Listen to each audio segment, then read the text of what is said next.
ఏమ్మా, సుశీని కలవడానికి ఏదైనా మార్గం ఉందా? అది నాన్న, నేనే చెప్పొద్దు అనుకున్నాను. సుషి కొన్ని రోజుల ముందు ఫోన్ చేసింది. ఎల్లుండి తనకి పెళ్ళి.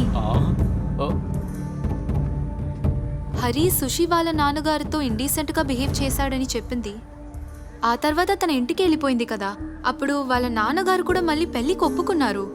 కానీ త్వరగా రా, టైం అయింది. నానా లేట్ అయింది, నేను వెళ్ళొస్తా. వస్తా తాతయ్య. నీకు మంచి జీవితం ఏర్పడాలి. నేను ఆశీర్వదిస్తాను. సరే సరే.